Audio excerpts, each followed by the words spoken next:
bergabung ke panggung.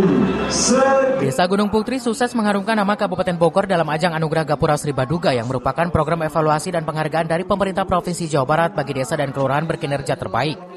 Penilaian meliputi pelayanan publik, partisipasi warga, serta tata kelola pemerintahan. Atas capaian tersebut, Bupati Bogor Edi Susmanto menegaskan prestasi ini harus diiringi dengan perubahan nyata dan pembangunan menyeluruh. Desa Gunung Putri dinilai layak menjadi percontohan dari 416 desa dan 19 kelurahan di Kabupaten Bogor.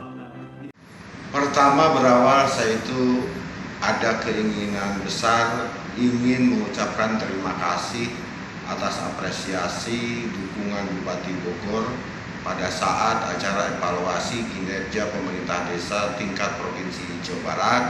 Dari 5.200 lebih desa seprovinsi Jawa Barat, Desa Gunung Putri mewakili Kabupaten Bogor mendapatkan peringkat 3 yang terbaik.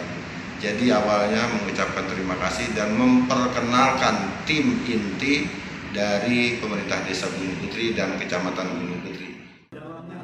Camat Gunung Putri Indra Kurnia menyebut pencapaian ini menjadi motivasi bagi desa lain untuk terus meningkatkan kinerja dan pelayanan kepada masyarakat. Alhamdulillah ya, ini tindak lanjut dari kemarin Gunung Putri memperoleh peringkat 3 dalam Anugerah Gapura Sri Baduga tingkat provinsi.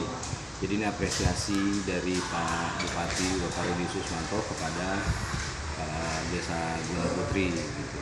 Maka janji beliau untuk menjadikan Gunung Putri sebagai percontohan dan membangun Desa Gunung Putri. Gitu. Ini sebagai motivasi untuk desa-desa yang lain agar bisa terus mengembangkan inovasinya dan juga membangun desanya dengan sebaik.